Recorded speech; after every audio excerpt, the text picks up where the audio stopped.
നമസ്കാരം. അൺലിമിറ്റഡ് സ്റ്റോറീസിന്റെ പുതിയൊരു അധ്യായത്തിലേക്ക് എല്ലാ പ്രേക്ഷകർക്കും സ്വാഗതം. നിലവിളക്ക് തെളിയിക്കുമ്പോൾ നിലവിളക്കിനോടൊപ്പം ഒരു കിണ്ടിയിൽ ജലം വെക്കാറുണ്ട്. നമ്മൾ പടിഞ്ഞാറ് നിന്ന് കിഴക്കോട്ട് തിരിഞ്ഞ് നിലവിളക്ക് തെളിയിക്കുമ്പോൾ നമ്മുടെ വലതുവശത്താണ് നമ്മൾ കിണ്ടിയിൽ ജലം വെക്കുന്നത്. അങ്ങനെയാണ് വെക്കേണ്ടത്. അങ്ങനെ വെക്കുന്ന ജലം നിലവിളക്ക് അണച്ചതിന് ശേഷം നിങ്ങൾ എന്താണ് ചെയ്യുന്നത്? ഏതെങ്കിലും ചെടിയുടെ അല്ലെങ്കിൽ തുളസിയുടെ ചുവട്ടിൽ ഒഴിക്കുകയാണോ, അല്ലെങ്കിൽ നിങ്ങൾ സിങ്കിൽ ഒഴിക്കുകയാണോ ചെയ്യുന്നത്? അതോ നിങ്ങളുടെ വീടിന്റെ മുറ്റത്ത് നിങ്ങൾ ഒഴിച്ചു കളയുകയാണോ? ഇതിൽ ഏതാണ് നിങ്ങൾ ചെയ്യുന്നത്? എങ്കിൽ നിങ്ങൾ ഈ തെറ്റുകൾ ഒരിക്കലും ചെയ്യരുത്. നിലവിളക്ക് തെളിയിക്കുമ്പോൾ നിങ്ങൾ കിണ്ടിയിൽ വെക്കുന്ന ജലം ഞാൻ ഈ പറയുന്ന രീതിയിൽ നിങ്ങളൊന്ന് ചെയ്തു നോക്കിക്കേ.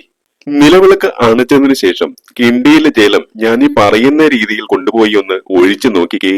ഓരോ ദിവസം കഴിയും തോറും നിങ്ങളുടെ ജീവിതത്തിലെ സകല ദുഃഖ ദുരിതങ്ങളും സങ്കടങ്ങളും കഷ്ടപ്പാടുകളും തീരും എന്ന് മാത്രമല്ല, ജീവിതത്തിലേക്ക് ഐശ്വര്യവും സമ്പൽ സമൃദ്ധിയും വന്ന് നിറയുക തന്നെ ചെയ്യും. വിളക്കിനൊപ്പം വയ്ക്കുന്ന കിണ്ടിയിലെ ജലം എന്ത് ചെയ്താലാണ് നമ്മൾക്ക് സൗഭാഗ്യം വരുന്നത്? എന്തൊക്കെ ചെയ്താൽ നമുക്ക് ദോഷമായിട്ട് വരും? ഈ കാര്യങ്ങളാണ് ഇന്നത്തെ അധ്യായത്തിൽ ഞാൻ നിങ്ങളോട് പറയുന്നത്.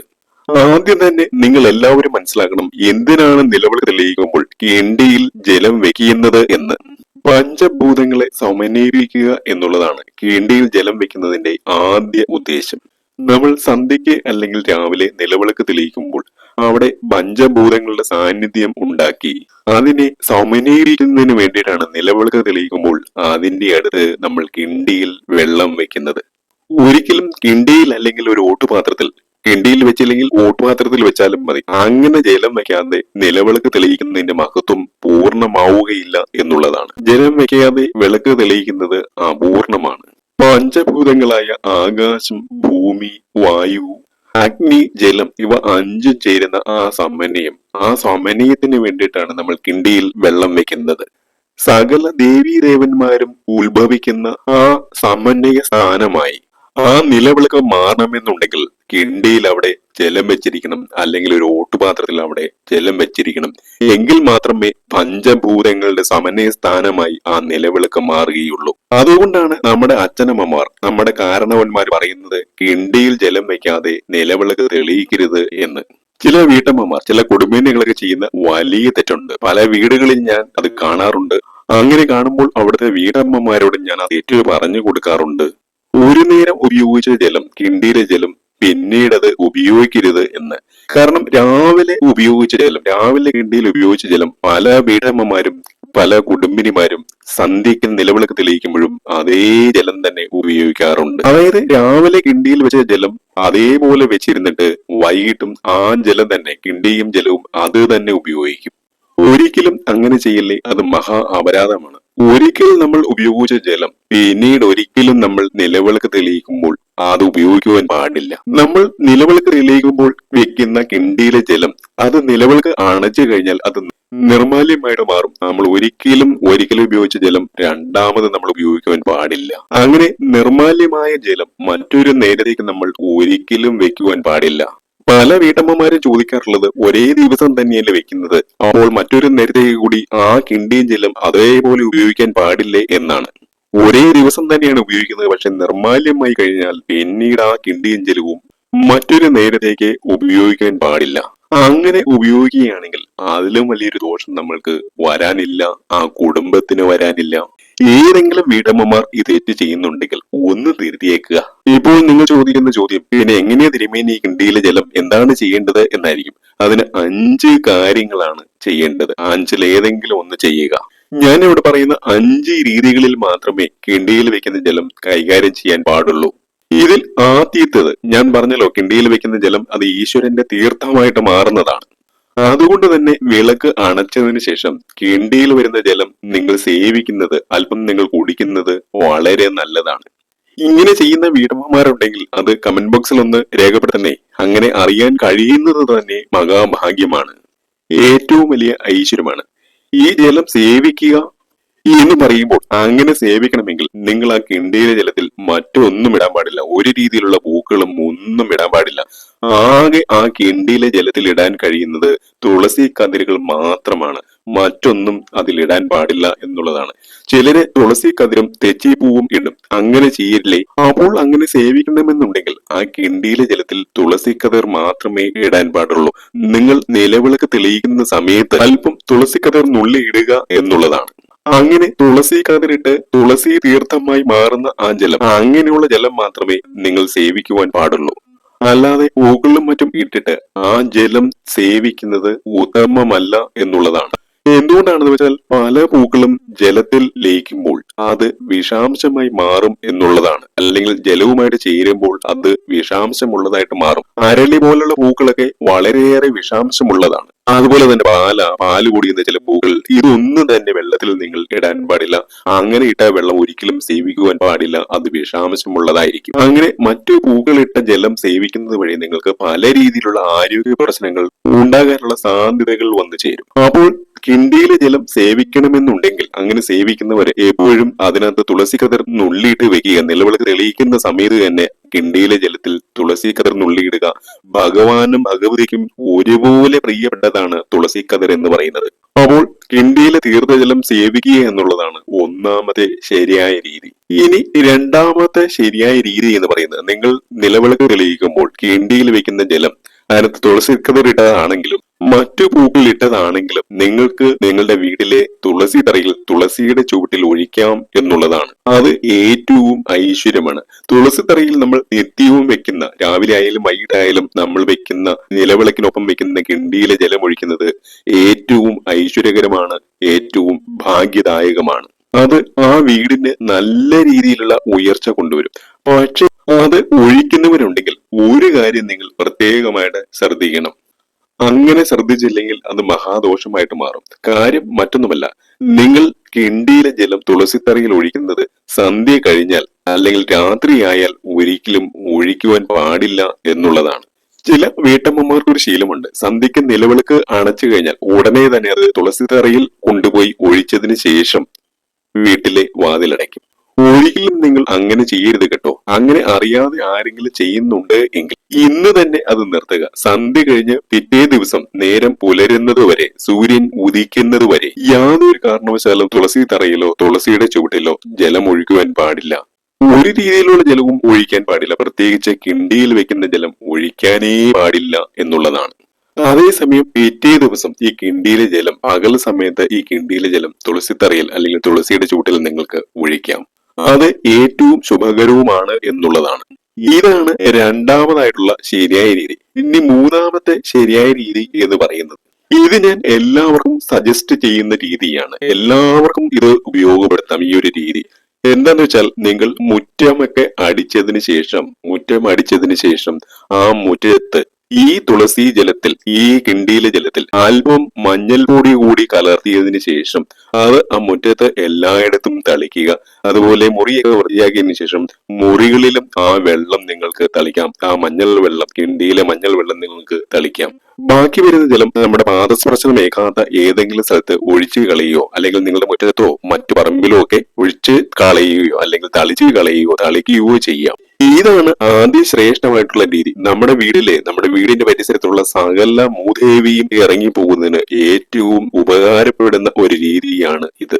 അപ്പോൾ കിണ്ടിയിലെ വെള്ളത്തിൽ ഒരു നുള്ള മഞ്ഞൾ പൊടി ഇടുക, അതൊന്ന് കലക്കിയതിനു ശേഷം മുറ്റത്ത് തളിക്കുക, മുറികളിൽ തളിക്കാം, പറമ്പുകളിൽ തളിക്കാം.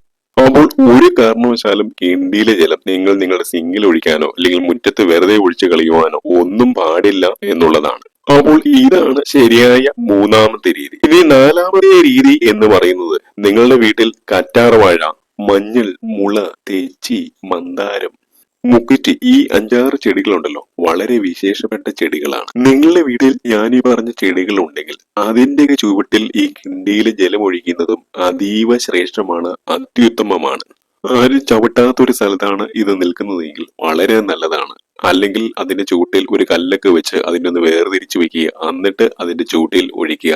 ഏറ്റവും നല്ല കാര്യമാണ്. ഈ ചെടികളുടെ ചുവട്ടിൽ നിങ്ങൾക്ക് രാത്രിയിൽ വേണമെങ്കിലും ഒഴിക്കാൻ പറ്റും. അതായത് കറ്റാർവാഴ, തെച്ചി, മന്ദാരം, മുക്കുറ്റി തുടങ്ങിയ ദൈവികമായിട്ടുള്ള ചെടികളുടെ ചുവട്ടിൽ, ഞാൻ പറഞ്ഞ 5-6 ചെടികളുടെ ചുവട്ടിൽ നിങ്ങൾക്ക് രാത്രി സമയത്ത് വേണമെങ്കിലും കിണ്ടിയിലെ ജലം ഒഴിക്കാം. അപ്പോൾ ഇങ്ങനെ ദൈവികമായിട്ടുള്ള ചെടികളുടെ ചുവട്ടിൽ ഒഴിക്കുന്നതും വളരെ നല്ലതാണ്. ആരും ചവിട്ടാത്ത രീതിയിൽ ഒരു കല്ല് വെച്ച് വേർതിരിച്ചതിനു ശേഷം വേണം നിങ്ങൾ ഇതിന്റെ ചുവട്ടിൽ കിണ്ടിയിലെ ജലം ഒഴിക്കുവാനായിട്ട്.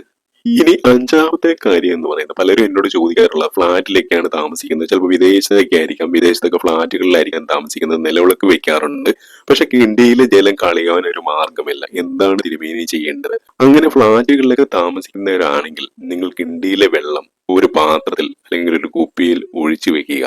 അതിനുശേഷം നിങ്ങൾ എപ്പോഴാണോ പിന്നീട് പുറത്തേക്ക് പോകുന്നത്, ചിലപ്പോൾ മാസത്തിൽ ഒരിക്കലോ അല്ലെ ആഴ്ചയിലോ 2 ആഴ്ച കൂടുമ്പോഴേക്കായിരിക്കും നിങ്ങൾ പുറത്തേക്ക് പോകുന്നത്. അങ്ങനെ പുറത്തേക്ക് പോകുന്ന സമയത്ത് പതിവായി നമ്മൾ ചവിട്ടാത്ത സ്ഥലം നോക്കി ഏതെങ്കിലും മരച്ചുവട്ടിലോ ചെടിയുടെ ചുവട്ടിലോ ആ ജലം ഒഴിക്കുക എന്നുള്ളതാണ്. ഇതാണ് ഫ്ളാറ്റുകളിലൊക്കെ താമസിക്കുന്നവർക്ക് ദോഷമില്ലാതെ ചെയ്യുവാൻ പറ്റുന്ന ഒരു കാര്യം. ഫ്ളാറ്റുകളിലൊക്കെ ഉള്ളവർക്ക് പ്ലെയിൻ ജലമായിട്ടോ അല്ലെങ്കിൽ തുളസി ഉണ്ടെങ്കിൽ തുളസി ഇട്ട് ആ ജലം സേവിക്കുന്നതിന് കുടിക്കുന്നതിനൊന്നും കുഴപ്പമില്ല. അപ്പോൾ ഇതാണ് ശരിയായ അഞ്ചാമത്തെ രീതി. ഇത്രയും കാര്യങ്ങളാണ് കിണ്ടിയിലെ ജലവുമായി ബന്ധപ്പെട്ട് നിങ്ങൾ ശ്രദ്ധിക്കേണ്ട പ്രധാനപ്പെട്ട കാര്യങ്ങൾ. ഈ 5 കാര്യങ്ങളിൽ ഏതെങ്കിലും ഒന്ന് നിങ്ങൾ ചെയ്യണം. കിണ്ടി അല്ലെങ്കിൽ ഓട്ടുപാത്രത്തിൽ അല്ലെങ്കിൽ വെള്ളി പാത്രത്തിൽ ജലം വെക്കുന്നതാണ് ഏറ്റവും ഉത്തമം. നിലവിളക്കിനൊപ്പം കിണ്ടിയിൽ ജലം നിറച്ച് വെക്കുന്ന സമയത്ത് കിണ്ടിയുടെ വാൽ എപ്പോഴും കിഴക്കോട്ട് തിരിച്ചു വേണം നിങ്ങൾ വെക്കുവാൻ. വേറെ ഒരു ദിശയിലേക്കും വാൽ വരാൻ പാടില്ല. കിഴക്കോട്ട് വാൽ വരുന്ന ദിശയിൽ മാത്രമേ കിണ്ടി വെക്കാവുള്ളൂ. അത് ഓട്ടുകിണ്ടി ആയാലും വെള്ളിക്കിണ്ടി ആയാലും ഏത് കിണ്ടി ആയാലും. അതുപോലെ പലരും എന്നോട് ചോദിക്കുന്ന സംശയമാണ്, ഏത് ഭാഗത്താണ് കിണ്ടി വെക്കേണ്ടത്? നമ്മൾ കിഴക്കോട്ട് തിരിഞ്ഞു നിന്ന് ആ നിലവിളക്കിനെ തൊഴുമ്പോൾ നമ്മുടെ വലതു ഭാഗത്തായിട്ട് വേണം കിണ്ടി വരുവാൻ. നിലവിളക്കിന്റെ വലതു ഭാഗത്തല്ല, പ്രത്യേകം ശ്രദ്ധിക്കുക. നമ്മൾ കിഴക്കോട്ട് തിരിഞ്ഞു നിൽക്കുമ്പോൾ, പടിഞ്ഞാറ് നിന്ന് കിഴക്കോട്ട് തിരിഞ്ഞു നിൽക്കുമ്പോൾ നമ്മളുടെ വലതു ഭാഗത്തായിട്ട് വേണം കിണ്ടി വെക്കുവാൻ. നമ്മളുടെ ഇടതു ഭാഗത്ത് നിലവിളക്ക് ഇരിക്കണം, വലതു ഭാഗത്ത് കിണ്ടി വെച്ചിരിക്കണം. അങ്ങനെ നോക്കി പ്രാർത്ഥിച്ചാലാണ് യഥാർത്ഥ ഫലം കിട്ടുക. അതാണ് കിണ്ടി വെക്കേണ്ട ശരിയായ സ്ഥാനം എന്ന് പറയുന്നത്. അതുപോലെ നിങ്ങൾ അറിഞ്ഞിരിക്കേണ്ട ഒരു പ്രധാനപ്പെട്ട കാര്യം, നിലവിളക്കിന്റെ അടിഭാഗം ബ്രഹ്മാവിനെയും തണ്ട് വിഷ്ണു ഭഗവാനെയും മുകൾ ഭാഗം ശിവനെയും സൂചിപ്പിക്കുന്നു എന്നുള്ളതാണ്. നിലവിളക്കിന്റെ നാളം ലക്ഷ്മി ദേവിയെയും പ്രകാശം സരസ്വതി ദേവിയെയും നാളത്തിലെ ചൂട് പാർവതി ദേവിയെയും സൂചിപ്പിക്കുന്നു. ചുരുക്കത്തിൽ സകല ദേവതാ സാന്നിധ്യം നിറഞ്ഞ ഒന്നാണ് നിലവിളക്ക്. അതിനാൽ വിളക്ക് തെളിക്കുമ്പോൾ മനഃശുദ്ധിയും ശരീരശുദ്ധിയും നിങ്ങൾക്ക് ഉണ്ടായിരിക്കണം. തുളസി ഇല കൊണ്ട് വെള്ളം തളിച്ച് സ്ഥലശുദ്ധി വരുത്തിയ ശേഷം വേണം വിളക്ക് വയ്ക്കുവാൻ. ഓട്, വെള്ളി, പിത്തള, സ്വർണം എന്നീ ലോഹങ്ങളിൽ നിർമ്മിച്ച ഏത് നിലവിളക്കും നമുക്ക് കൊളുത്താം. അധികം അലങ്കാരങ്ങളോ കൊത്തുപണികളോ ഇല്ലാത്ത ഓട്ടുവിളക്കാണ് ഏറ്റവും നല്ലത്. നിലവിളക്കിന്റെ ചൈതന്യ സ്രോതസ്സിന്റെ ഭാരം ഭൂമി ദേവിക്ക് നേരിട്ട് താങ്ങാനാവാത്തതിനാൽ വെറും നിലത്ത് വിളക്ക് വെക്കരുതെന്നാണ് വിശ്വാസം. പീഠത്തിന് മുകളിലോ തളികയിലോ വെച്ച് വേണം ദീപം തെളിയിക്കുവാൻ. അതുപോലെ തിരികളുടെ എണ്ണവും വളരെ പ്രധാനപ്പെട്ടതാണ്. കിഴക്ക് ദിക്കിലേക്കും പടിഞ്ഞാറ് ദിക്കിലേക്കും ഈ 2 തിരികൾ കൂപ്പുകൈയുടെ രീതിയിൽ ഇട്ട് നിലവിളക്ക് കൊളുത്തണം. അങ്ങനെയാണ് നിലവിളക്ക് തെളിയിക്കേണ്ടത്. അതായത് 4 തിരികൾ മൊത്തം വേണം. 2 തിരി കൂപ്പുകൈയുടെ രീതിയിൽ കിഴക്കോട്ടും 2 തിരി ചേർത്ത് കൂപ്പുകൈയുടെ രീതിയിൽ പടിഞ്ഞാറോട്ടും. അതുപോലെ നിങ്ങൾ ശ്രദ്ധിക്കേണ്ട മറ്റൊരു കാര്യം, സൂര്യോദയത്തിനും അസ്തമയത്തിനും 5 മിനിറ്റ് മുമ്പെങ്കിലും നിലവിളക്ക് തെളിയിക്കണം എന്നുള്ളതാണ്. അതുപോലെ നിലവിളക്കിൽ നമ്മൾ ശുദ്ധമായ എള്ളെണ്ണയോ ശുദ്ധമായ വെളിച്ചെണ്ണയാണ് ഉപയോഗിക്കേണ്ടത്.